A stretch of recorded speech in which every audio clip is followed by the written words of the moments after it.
What's up, people? This is not the GSC podcast. Again, I guess you're getting sick of hearing that by now. It's going to be another one-on-one session with me and Johnny. Hello. Johnny holding true when everyone else's life wasn't allowing them to do the podcast. Johnny was like, fuck it, I'll do it. I'll do it. I'm the man. Legend, man, stepping in. How are you, man? I'm good. Very hot today. So. Oh, dude, it's so hot. If this was an actual edition of the podcast, it would be the hottest podcast we've ever done. That's very true. It's just going to have to settle for being the hottest one-on-one session ever. I am melting, man. In more ways than one, Ben. Oh, it is the worst. It's been a month, man. It's been a month since the last podcast. A crazy old month. Oh, what have you been up to, dude, other than watching the World Cup? Yeah, I watched the World Cup. I picked up Final Fantasy X HD finally. And my first platinum. I platinumed it, so... It's a good thing. Cool. It's a good thing you chose to talk about this, right? Because it's the only game I really want to talk about right now as well. Oh, good. Right. This is where everyone else tunes out, but let's go. Yeah, I swear, man, you guys did not make enough of a big deal about like the actual redone character models and stuff. Yes, they're brilliant, aren't they? They look amazing. The new, like all of the core cast look absolutely awesome. Like they look really, really good. The only drawback to that is that a lot of the like ancillary characters or the characters off to the side still have their PS2 character models, so it's very, very noticeable that like these new models look awesome and they look like shit. It's a bit off-putting, yeah. And also, like, because it's their first attempt at voice acting, there is some spotty voice acting moments and just sort of animations. Sometimes it's very stiff, I noticed, and the delivery is a bit off at some points. But no, it's still. The voice acting in that game is grim, man. It's not even like comically good. It's not like Resident Evil 1, which is like so bad it's good. This is just like, I don't know. Quite I still find them endearing. I still like the voice acting in that game. Some of them do decent like portrayals, man, but like, you can't. Yuna just wants to pause every 5 seconds. She'll be like saying something, then just take a pause, then finish her sentence. And like Tidus's voice actor, or Tidus, if you want to be that guy, like sometimes he just spits his dialogue at you, man. Like, yeah, you must just like think how it was recorded. Like if they just like read a script and like didn't have any pauses or something. 'Cause sometimes it sounds like they're saying something and it just gets cut off and then like resumed after like a second. It's a bit weird sometimes, but no, I still, yeah. I've been hammering that game. It came out on the Big in Japan sale that we had in the EU PlayStation Store. And to my knowledge, that's the first time it's actually been available for digital download. And I've been buying all of my Vita games digitally. I don't really want cartridges hanging around. So that's the reason I didn't pick it up at launch, because it wasn't there. So I'm kind of happy that like I get it for half price digitally. It's kind of like makes up a little bit for me getting it a month late or whatever. That's true. Yeah, I mean £15, wasn't it? £15 for both games. Yeah, it was pretty sweet, man. Brilliant price. Yeah. It's good. Very man. good. Yeah. No. Apart from Final Fantasy X, yeah, my first platinum, by the way. Yeah, I think I said that. Been playing Watch Dogs. Still on that. You not finished it yet? I've been playing some today, actually. I'm on chapter 4, probably near the end of chapter 4. There's only 5 chapters, I think. I think it's 5 chapters. So I'm nearing the end. It's good. It's still really good. I think it's great. I'm fucking done with that game, man. I'm never going to play it again. Nope. It is good. It's worth a go. The thing is, like, I'm at a point where like I'm so drenched in games that I could play. Like, there's so many things out there now where, like, I could play this, or I could play that, or which one's worth my time and stuff. And I started Watch Dogs, and I played for a couple of hours, and it just... Didn't gel. I didn't flow with it, man, so I don't think I'll ever go back to it. Fair enough. Are you thinking about picking up GTA 5, then, on the PS4? Yeah, I'm definitely going to pick that up, actually. You will? Yeah, everybody's been singing its praises, like... It's really critically acclaimed and stuff. I'm not the hugest sort of like open world sandbox game fan. Yeah. But then like you missed it on the PS3, didn't you? You've not played it before. Yeah, I didn't bother picking it up. So if you guys are all down to pick it up, like I'd definitely be down for checking out GTA Online. The multiplayer will be interesting. I think we should. Yeah, I think we should. Is it going to be discounted price, or is it a full release? I'm not too sure.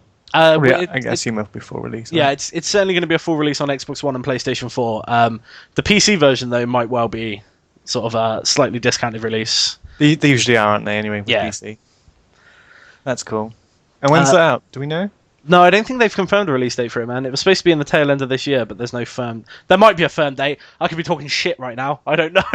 Well, I don't remember seeing one. I think it was like leaked, didn't they, or something? But The release date was leaked. I'll tell you what. I'll start googling it, man, and then Alright. in a bit I'll be like, oh no, there is a release date, and act like I already knew it. Okay, cool. Yeah. Cool. I also finished playing Wolf Among Us. Oh yeah. I say I finished playing Wolf Among Us. I got right to the end of the final episode, what I assume is right near the end. All of the main plot strings throughout all of the episodes were all came together, and I felt like I just got a resolution from it.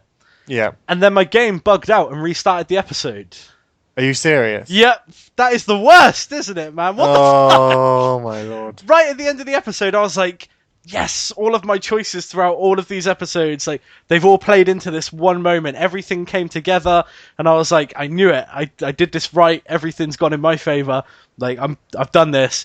And then like as the screen faded out to move towards what I assume was like a conclusion thing, where they just like gave the ending monologue and like maybe gave some like breadcrumbs to what the sequel would be. The game bugged out, went back to the start of the episode. So, like, right at the beginning of that episode, it was just that playing again, but with loads of graphical glitches.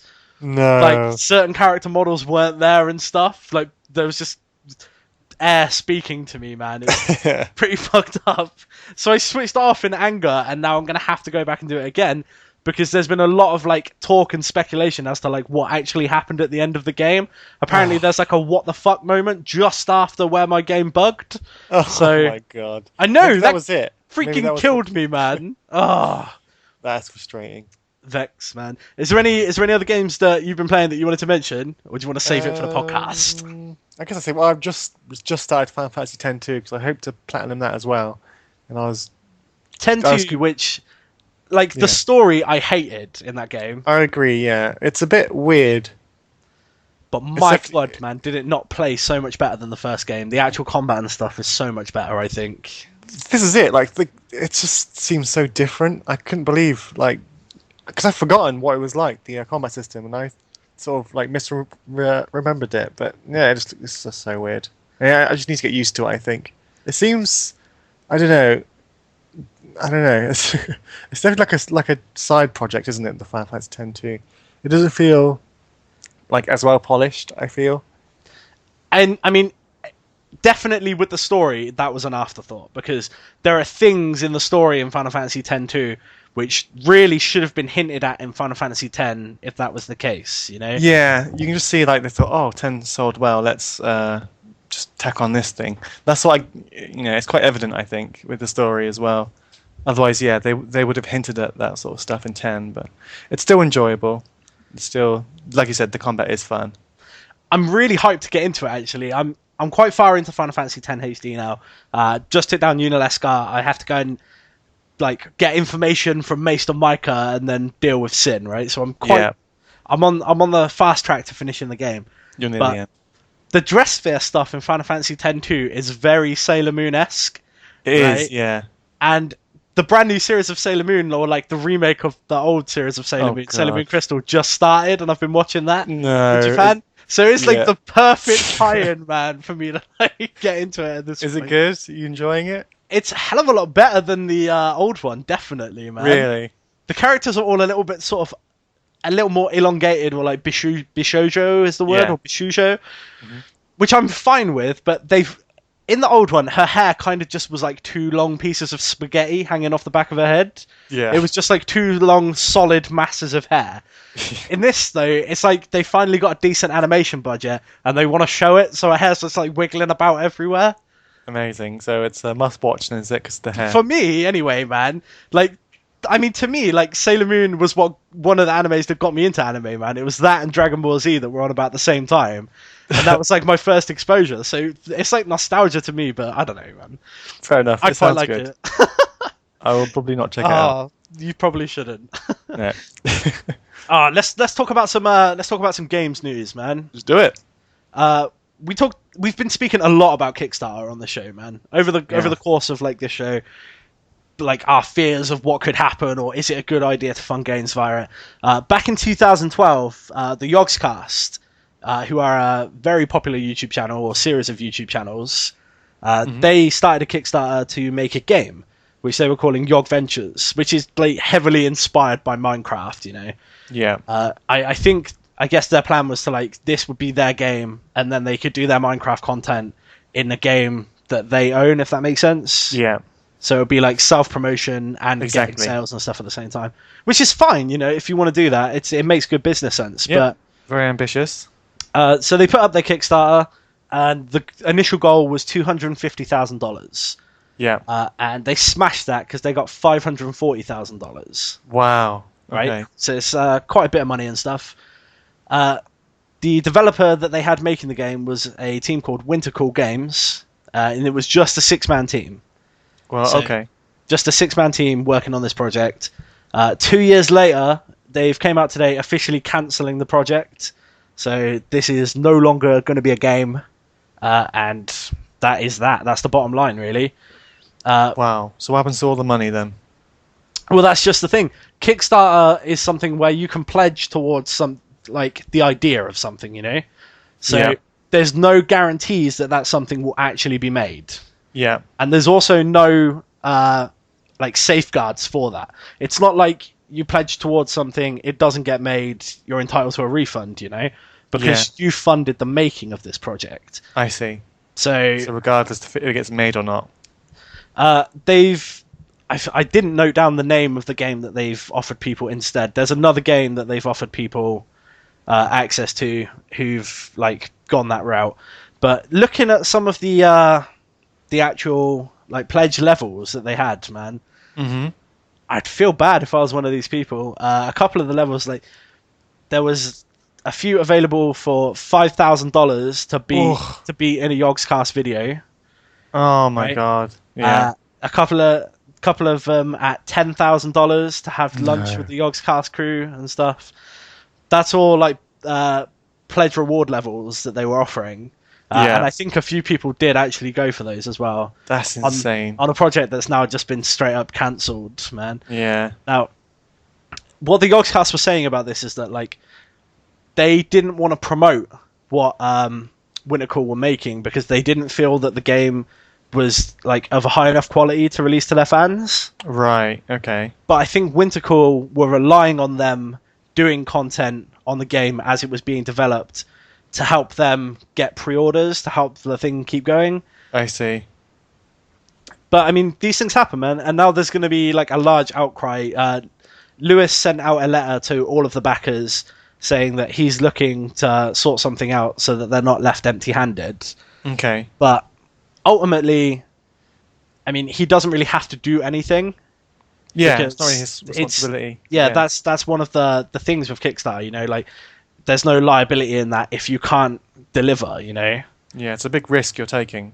Exactly, and it's all things that we were speaking about a while back, man, when we were talking about our worries about Kickstarter and like all it's going to take is for one massive thing like this to fall through and then nobody will want to do it anymore or whatever. But yeah, there's been a few stories, isn't there, where people have like just taken the money and then not done what they said they would do. Yeah. So just be careful. I'm kind of worried for them because I mean this is obviously going to look really bad on them. But yeah, no matter what, you have to think that because Yogscast, even though I do occasionally watch their content myself, I get the feeling that most of their audience is made up of really younger people. It must, yeah, I get that feeling. Sort of like teenagers and early teens and stuff. Yeah, like young adults, teenagers. Their main sort of like viewer base.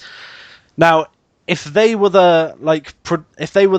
most of them were the people that back their Kickstarter, like with their parents' money or stuff, like that's obviously going to be really bad. They don't understand how Kickstarter works, you know. They were obviously thinking that they were pre-ordering this game or something rather than actually backing them making it. So I feel like it's going to be a bit of a PR nightmare for them, man. Yeah, definitely. It's not a good thing what's happened. So they're going to be in the shit. It's a shitty situation all round. Definitely, like they definitely didn't start this Kickstarter with the plan of like, well, we're never going to release a game from this. Obviously, yeah. I think they wanted to definitely make a product for people, and it just turned out that the product was a little bit too ambitious for Wintercool. You know, they wanted to make this big open world sandbox game that was like Minecraft. Yeah. And in 2 years, like, I mean, they had something, because I mean, I've seen some videos of the engine sort of in progress, and they had something going, and yeah, I just guess it's just not up to standard. but I mean, when you think of Minecraft itself, like, Yeah. how long was Notch actually working on Minecraft before he let people into the alpha, you know? Like, I personally don't know this off the top of my head, but I get the feeling he was probably coding for a couple of years at least before he put the, like, or at least a year before he let people access the alpha. And Minecraft's only recently been, like, officially finished. And that took years, man, to go from, like, being in alpha to going to an actual finished product. So, Yeah. It's a huge undertaking, but like, you know. there was nothing really done in the interim other than some concept art before the Kickstarter went up. Right, So, okay. I feel like maybe making a new developer. I don't know what the actual makeup of Wintercool Games is, but I know that this would have been their first game as that company. Yeah. So maybe for a small 6-man team like that to take a massive project like this as their first project maybe wasn't the best thing for them, man. And I feel for them because that company will probably go under now as a result of this. So Yeah, it's not going to be good. It's a shame, a massive shame, isn't it? sucky, man. But that is a thing that happened, and I wanted to talk about. I feel Yeah. like it's a bit of a shitty situation. What isn't a shitty situation though is Xbox One sales have doubled after they dropped Kinect. Is that surprising? No, we knew that was going to happen. Yeah. Like, the Kinect was one of the main reasons why I didn't buy an Xbox One. Yeah. So would that convince you now to buy one? Well, I was already planning on picking one up, even with With the the Kinect. Kinect? Yeah, even Right, with the Kinect okay. for certain titles that they've got. So what are coming you out. waiting for? Just the Halos, I guess. Well, originally I was planning on buying one so that I could get Dead Rising, but Right. now that that's coming to PC, like, You're I don't really have sorted. to worry about that. But yeah, the Halo games and stuff are the ones that I really care about, man. And the fact that they're bringing out that Master Chief Collection, I'm Yeah. not sure I'm going to be able to hold back, man. I'm going to have to go and get my Xbox One then, man. But it's got to take a back seat to my Wii U that I still need to pick up. Yeah, I've been playing a lot of Mario Kart on the old Wii, not the Wii U version, and just playing that makes me want to play the Wii U version. And obviously, Well, I've got everything budgeted and planned out, man. So I'll have my Wii U at the beginning of September. Really? So that I can get Hyrule Warriors, which is looking is that in amazing. September? It is, yeah. Amazing! I have to come over and play. It's going to be good, man. Yeah. Speaking of Wii U, though, Lucina and Robin from Fire Emblem Awakening were just confirmed for Smash Bros. Yep. And Captain Falcon, of course, he was going to be in it. There's no way they're going to leave him out. Exactly, with everything.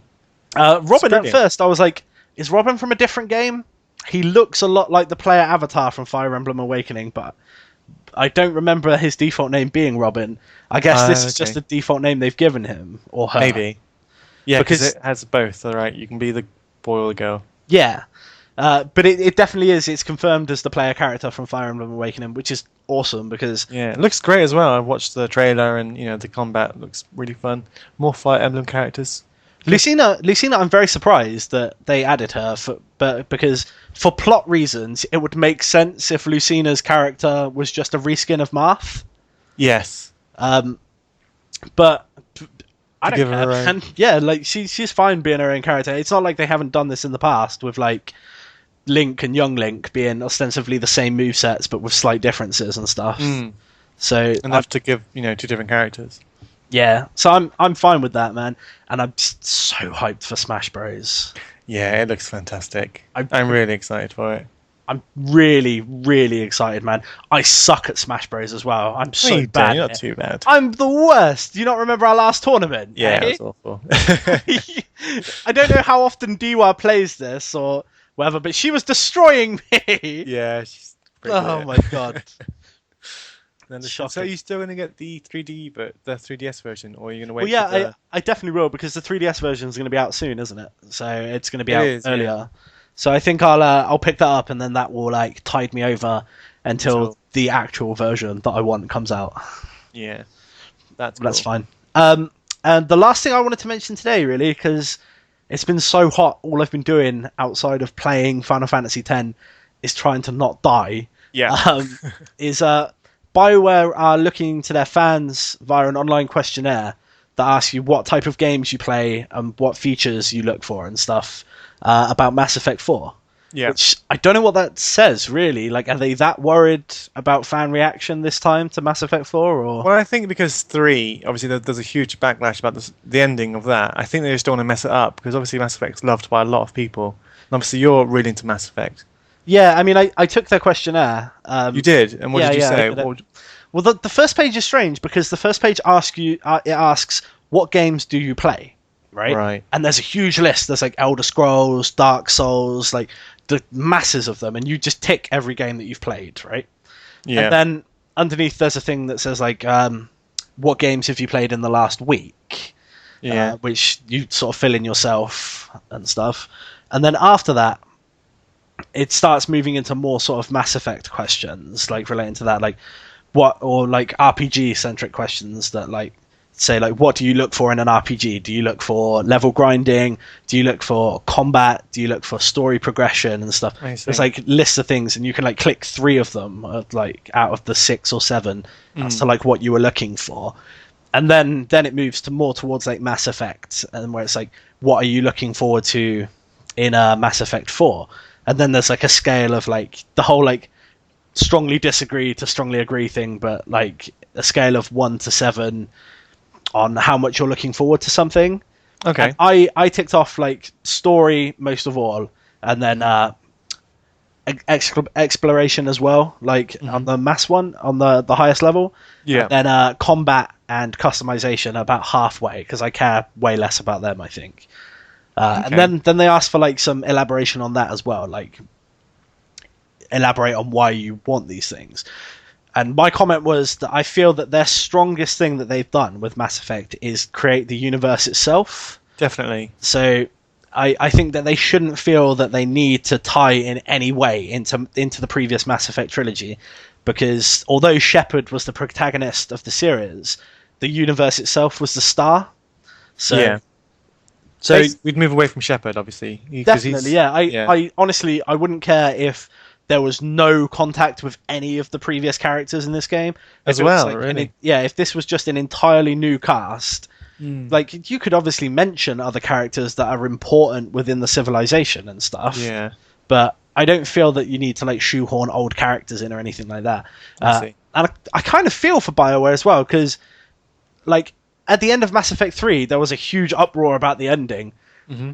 But they probably saw that in a negative light, whereas to me, that says that, like, you know, you made something so good that people cared about it this much that they got this angry. Yeah, that's true. I mean, at least they cared about it, sort of thing. Exactly. Yeah. Like, I don't think the people that didn't like the end of Mass Effect 3, I feel like they will still buy Mass Effect 4. Yeah, I think so too. I mean, I personally didn't like the end of Mass Effect 3 at all. Yeah. I like it a little bit more now, since they did the Final Cut DLC. Yeah. That gives you the extra choice and stuff. I appreciated them doing that as well, even though, you know, they didn't really have to. Mm-hmm. But I would buy Mass Effect 4 in a heartbeat, even though I only saw Casey Hudson's face at E3 talking about another project that he's working on. He's not even working on Mass Effect 4. They showed like a couple of screenshots. I was like freaking up in the clouds. I was super hyped. Yeah. It's interesting. I'd like to see a Mass Effect 4. Like you said, like with a complete just sort of start over, still in the same universe, but just got a good look, look of new paint sort of thing. Yeah. A new star, a new. How do you feel about the combat as well? Because obviously that shifted a great deal between 1 and 3. The combat definitely improved. Like there's no two ways about that. The combat. So you'd rather have like an action game rather than. Because before it was quite RPG-like, wasn't it? Yeah, but it was also very floaty and very imprecise. You know, right. outside of your like psychic powers and stuff, which aren't called that. So now I don't seem like a big fan at all. Right. Yeah. Outside of those, there wasn't any real like definite accurate weapons. Which someone else is going to say no, the sniper was accurate, but like the aiming system and stuff in Mass Effect 1 was really floaty and just pretty crap, to be honest. I see. So. Like that 3. Yeah, that compared to Mass Effect 3, which had really solid shooting mechanics, I thought. To the point where they had like the entire multiplayer was a squad-based horde mode, that was Right. completely about the combat, and I loved that, man. I played tons of that multiplayer just because the actual combat mechanics and stuff were really solid. I So see. I'm fine if they just keep the combat mechanics the way they are. Obviously, How about like a Dragon Age sort of style where like you can sort of pause it and issue commands, and oh, you can still do that in Mass you Effect. can see that on 3, yeah. Yeah, when you bring up the command wheel, like the It game pauses everything. pauses, yeah, and then you can like select different targets for different abilities from your teammates and stuff, I see. and like tell them to switch up guns or use certain powers and stuff. That's definitely there, and you have to use it in the higher difficulties as well to make sure that like they're using proper debuffs and stuff on certain enemies. Okay. I loved it, man. Mass Effect on like the highest difficulty was really really awesome. Well, that's good. What do you think about the whole questionnaire situation as a whole, though? Do you think that's a good idea for companies to be asking fans what they want from a game? It can be a good thing, but it can be a bad thing, because I don't think the customers kind of know what they want, and if you do that, you're going to just get sort of maybe like because the loudest voice might not be the right voice, sort of thing. Yeah, dude, I am completely there with you. That's my mindset exactly, right? Everybody thinks they know what they want, right? Yeah. You don't fucking know what you want, man, because you get something new, and suddenly you're like, "Holy shit, I love this new thing!" Like, Exactly. you didn't know that you wanted that new thing, but you've got it and you like Yeah. it. It's like Henry Ford said, if he asked his customers what they wanted, they would have said a faster horse. yeah, So- exactly. Man. Kind of that sort of thing. I can appreciate that they're worried about their fan base and their reactions and stuff, but I'm not sure that this is something that like a lot of companies should adapt. This whole Yeah. like sourcing what their fans want in the games and stuff. I think they should have the confidence as designers to say, look, this is what we would want to play in this game. We think this is what the fans are going to want to play in this game. Exactly. Engage Otherwise, in it'll just be a bit release. of like a mishmash or like trying to compromise, and that's when it starts to get a bit messy, I think. Definitely, man. I agree completely. Like, who knows, man? I'm looking forward to it. Hopefully, they'll do a good job. If any BioWare fans or Mass Effect fans are out there listening, don't ask them for stupid bullshit in the questionnaire. Just tell them stuff that they need to hear, man. Yeah. Ah. I'm sure they'll be all right. They're smart people. Cool. And that's all I have to talk about, Johnny, it. today. That is all I have to say, man. It's a short one today. The one-on-one sessions always are, man. They always Yeah. are. That's Cool. all right. Well, if people want to follow us on Facebook, they can. We're GSC Games on Facebook. If you want to get in contact with us on Twitter, it's GSC_games. If for any reason you want to get in contact with any of us individually, our Twitter tags will be down in the description. And we will see everyone, hopefully, in a full GSC podcast next week. Hopefully, yeah. And thank you very much. All right, cheers, man. See you soon. Bye. Bye!